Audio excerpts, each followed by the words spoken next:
I don't know why this is so hard. I am back, everybody, to talk about the final season of Insecure, episode 6, Tired, okay? And this was a better episode. It had a little bit more going on. There definitely was a theme in the episode that I didn't pick up on originally, but sometimes if I really what was I doing? I was tired when I watched Insecure. I had been out, fool la line. I was out. And then when I came back in the crib, I was tired. Y'all know, I'm approaching 30. I'll be 30 next year. So, if you done been out, ain't even really did shit for real, for real. Like, you was just out, out the house. And then when you come back into the crib, you sit down on that bed. All of a sudden, your eyes is getting heavy. Like, you get a little drowsy. I'm like, I'm tired. So I came back in the crib, watched Insecure, and literally, I think I watched Insecure at 11 o'clock. So 11:30 going on 12 o'clock, man, I went to sleep and did not wake up. I mean, I woke up, but I didn't get up until it was time to go to work. So we'll get ready for work. So I was tired. Normally I try to do these reviews. The goal for me is to do it right after I watch it. So Insecure is a 30-minute, 28 minute and 58 seconds episode. So that should be done. I should be back upstairs to start recording my review at 10:30 and then have it uploaded at least by 11 and then just retweet it for the rest of the night. Y'all know last week I was not feeling that episode, so I didn't do that review until Tuesday. And then, like I said last time, I was tired, so I'm gonna have to give it to y'all Monday. But whatever the case may be, I am here.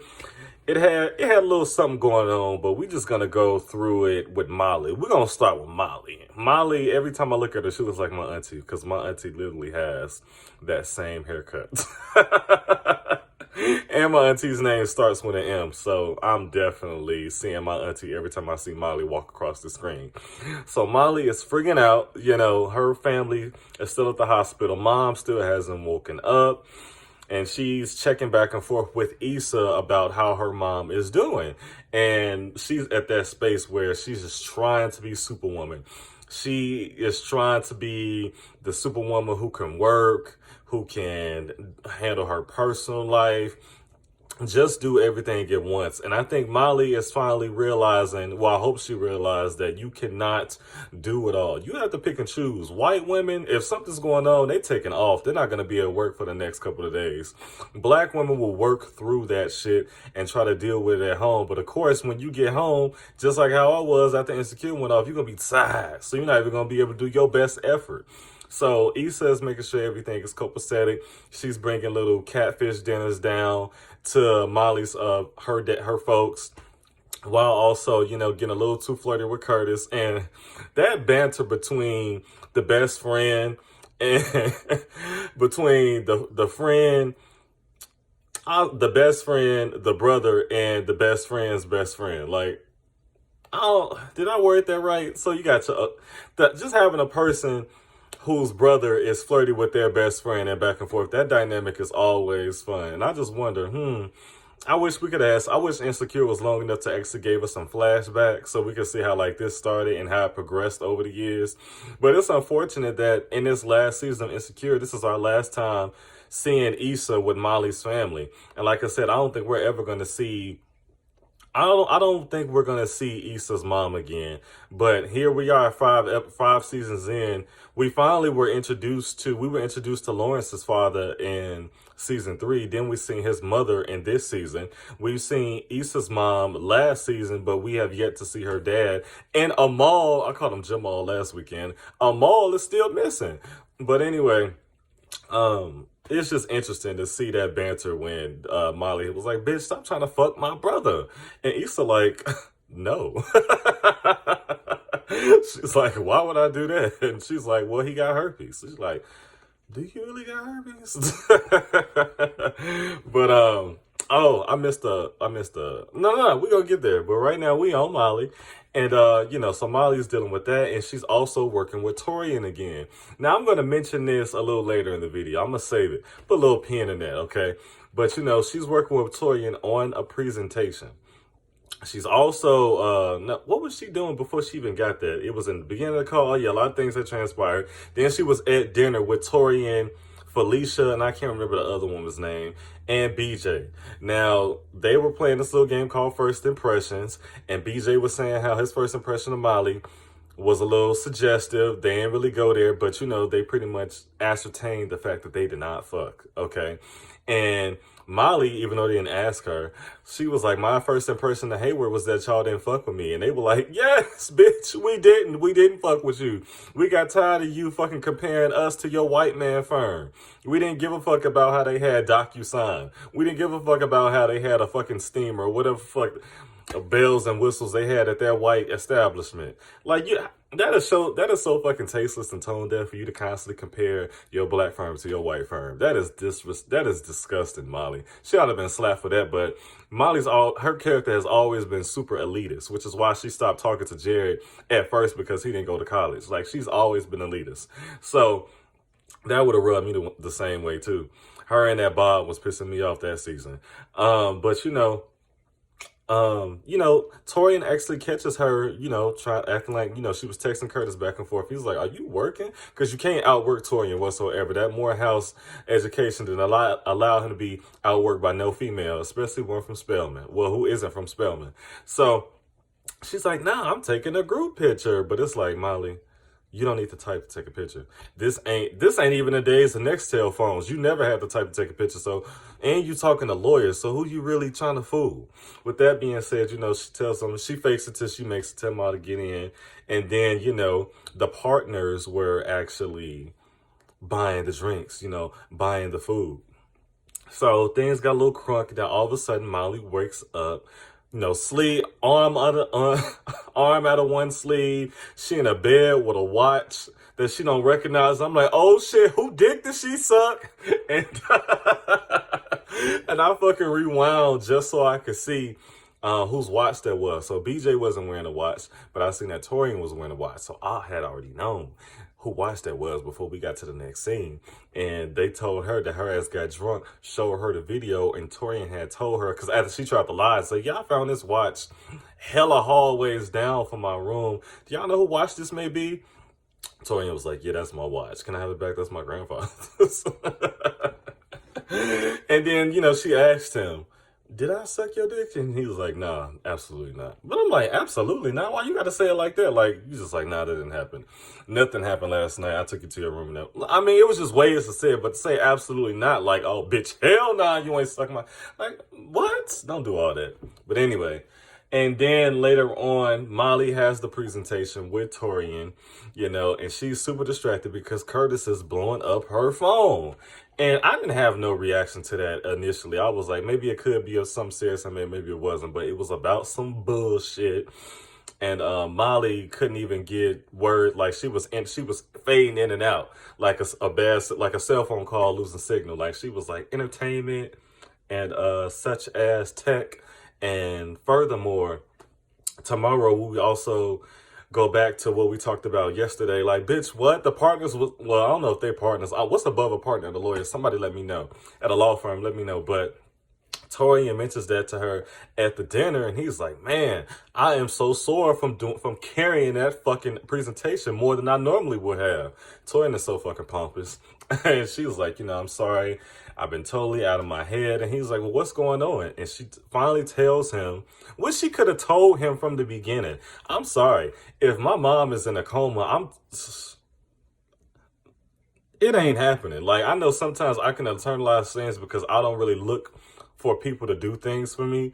But nah, that's something serious. And like, I probably would have put my white woman that just called out and be like, I'm not going to be able to do that. I'm going to be in the hospital with my mom. Molly's a lawyer. I'm sure she got the bag to cover her rent for the next couple of days. I mean, for that month or whatever she got to cover financially. I'm pretty sure she has it. With that being said, she finally reveals to him that her mom was in the stroke, and that's why she's been so distracted. And he reveals to her that, last year, and Torian was an asshole, pretty much the whole time we've known him. So I'm assuming ever since season 3, his brother was battling cancer with really rough treatments. So that was him explaining his behavior and what was going on with him. And the two finally started to connect. Now, here's what things get a little spicy is because, I mean, there was a scene, I don't know, I'm using so much improper grammar, but y'all just got to bear with me.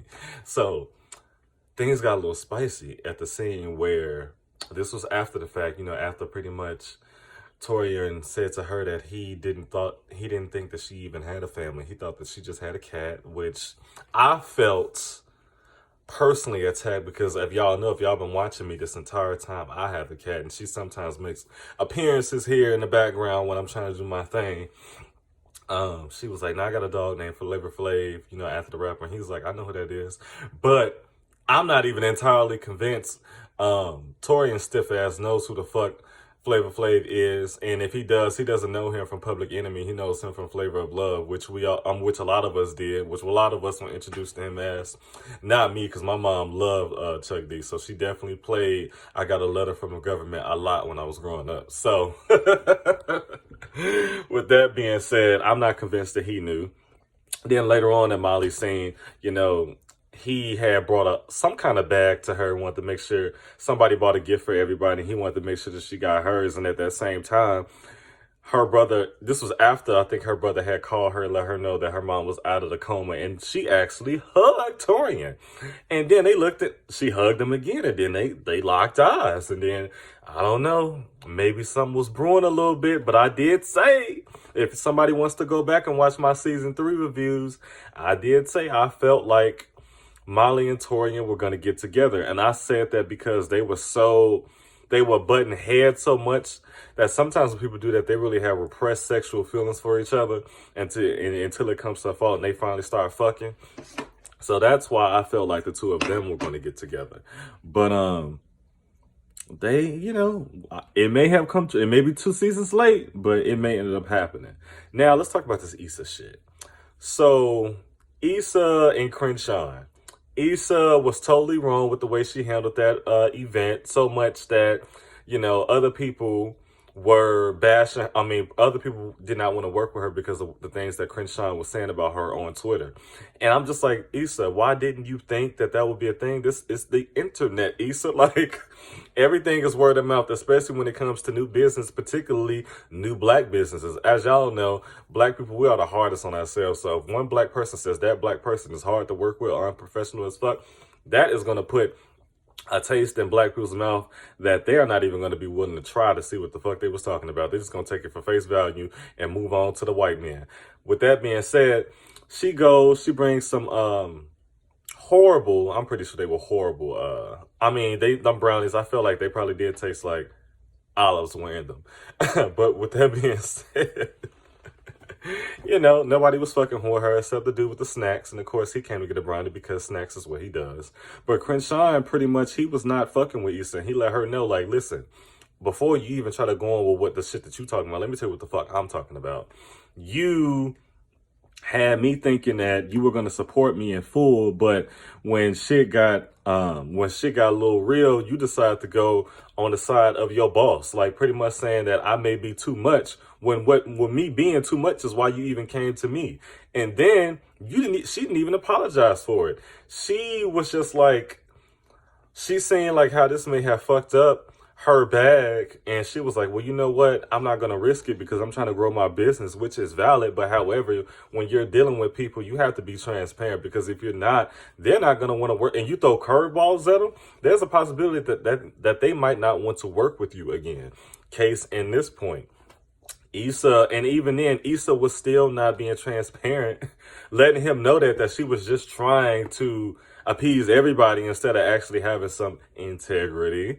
And she was willing to throw him under the bus in order to do that, which is not right. Then another thing with Issa that bothers me about this character is that she always tries to do things unscrupulously to get what she wants. Like, she's saying that the people that she tried to go to for her next event, I can't remember what they were called, but once they weren't fucking with her, the people in that fashion store, whatever the case may have been, when they weren't fucking with her because of what they heard Crenshaw said about her, she was like, well, let me go try to smooth the pavement over with him instead of just apologizing, like, so that I can work with those people. And it's like, Issa, you're still being disingenuous, bitch, like, just to get what you want. So he wasn't fucking with her over that, and she still did not, she still was not getting it. Now let's move on to Nathan. I feel like Nathan is going to fall back into old habits just because he had this argument with this guy at the barbershop because, he took the guy's client, which I don't know I've heard of that etiquette. Like, you don't fucking touch other barbers' heads. But at the same time, this dude is waiting. He is waiting. I probably would have, if it was me, I'd probably like, yeah, you're not his barber anymore. He wants to make me his barber. So he's my client now. Instead of just me cutting his head that one time and then sending them back to you because you weren't there. But I still don't even understand how somebody can be mad at that. Like, you really want people to wait? When I go get my hair cut, it's appointment only. And the only time I'm waiting is because the person who had the appointment before me, their head, like, they probably want a little something extra done. Maybe they were a little late, whatever the case may be. But my barber is not late, okay? My barber is there, ready to cut my head when when I get there, pretty much. So it was kind of a goofy scene. I guess this guy, the same guy who fucking smacked sand off pizza and ran into a beach during an earthquake, but he got the star clientele, let him tell it. But I'm like, if you got star clientele, why are you even still in the barbershop? You should just be doing walk-ins at your, like, I don't know. That wasn't, like, if you got it like that, you should be getting paid like that, because I'm not finna charge James Harden $35 for a haircut. No, I'm sorry, I'm not. That motherfucker he can pay $135 for a haircut, okay? With that being said, he got into it with Nathan over that shit because, everybody was collecting booth rent. And he was like, I ain't got my booth rent because Nathan got it because this bald head bitch is stealing clients. And Nathan was like, he wasn't having that shit. And in this scene, you just seeing how niggas can be when you actually open up to them about your mental illness, and they can't wait to throw that in your face the moment that they're pissed at your ass, which is like, it's fucked up, and it definitely warranted a punch in the face. Thought I heard something. But, it didn't go there. He called him a crazy motherfucker. He told him he needed to worry about his own. He needed to use them lavender and essential oils for his own bipolar ass. Then later on, Nathan, it was bothering him to that day when Nathan was contemplating leaving LA. Now, let's pause that. In the beginning of the episode, Issa was fantasizing about going to go talk to Condola and Lawrence, holding the baby, saying that, can we pretend not to make this awkward? Which seemed like something that she would say. Now, I knew something was wrong. Did I know something was wrong? Because, sometimes these daydreaming sequences, like, for instance, the end of season 2, when they tried to have us believe that Lawrence was dropping on one knee to propose to her, got married, and they went back to her apartment, even though that he had a house. That didn't make no fucking sense. I knew that was a daydream sequence. But, the sequence was going well until, she said, fuck them kids, did the Michael Jordan fade away that bitch into the motherfucking hamper and kicked Condola's ass into it, okay? So that's how the episode opened up. Then her and Nathan are fucking, and she's asking him, what does he love? And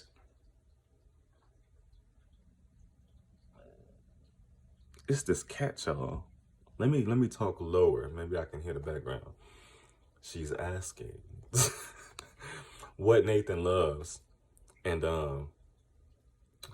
he was like, oh, you want to switch? And she's like, and then instead of Issa, same like Molly, instead of just coming forward and saying what the fuck is on her mind, oh, there it is.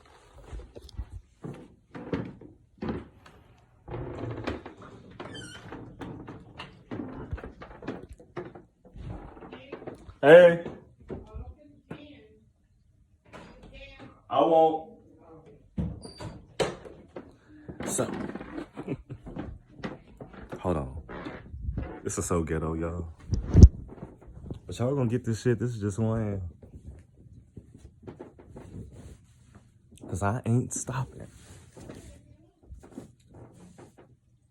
7:30. Yeah. Mama Maverick is here, y'all. And I'm still at a point, I don't like to do YouTube videos when she's here. I like to just I need my own studio. But with that being said, I don't like nobody to hear me when I'm doing them either. I ain't got out of that yet. Let's try to hurry up and wrap this up. So, Issa was not forthcoming with what she was feeling. So I'm scatterbrained now. She wasn't forthcoming with what she was feeling, and it was on her mind heavily. But is there something else I'm missing? If I want to get there, y'all, I'm so scatterbrained. So we're just gonna go to the finale of the episode. So Issa gets home, she's bringing food, and she started talking to Nathan about his day, and then just kind of cuts him. Well, she kind of interjects her day, inserts herself into it, and like, so what the fuck is up? I told you I loved you, which I felt like was a fluke, but she was serious. She was saying she loved him, and I'm just like, Issa, you don't love that hoe. And he just wasn't feeling it. He was totally defensive about it. And she was like, well, why are you defensive? He was like, 1 minute, you're inconsistent. It's like 1 minute you feel this way, one you feel that way. And he's like, I don't know what you want from me. And he's right. But where he was wrong, what rubbed me the wrong way with him was like when he was talking about leaving, that him and LA might not be a fit. And it's like, how the hell do you say that to your girlfriend? So it's like pretty much saying he doesn't have it just wasn't making sense. Like, what is that supposed to mean to her? Does that mean that y'all breaking up? Like, it was just kind of dumb. But it just seems like Nathan is somebody who just runs away, regardless if he's having an episode or not. He just seems like somebody who, when things get tough, he just retreats. Bipolar episode or no bipolar episode. And in this case, it would be a non-bipolar episode. Things are just getting rough at where he works. So instead of just quitting and finding somewhere else to work, he just wants to leave altogether. And that would mean leaving Issa behind too, because the conversation didn't really get that far, but he wasn't talking about, hey, how would you feel about moving to Houston? So this might be the end of Issa and Nathan, which would make sense to me because she don't fucking love him. I feel like she was just trying to force it because she didn't want to they feel like she made the wrong decision by choosing to go with him when she broke up with Lawrence. And I don't necessarily feel like she should have broken up with Lawrence, but I understand why she did it. But was it really necessary? So it was a better episode. It wasn't entirely a snooze fest, but I'm like, okay, so this is episode 6. We only got one real episode with Lawrence in it, so I'm like, is he even still a cast member on the show? What about Tiffany and Kelly? Like, this season has been really lackluster thus far. But like I said, I'm scatterbrained now. Mama Maverick is home, and I don't like doing videos when she's here. That's it.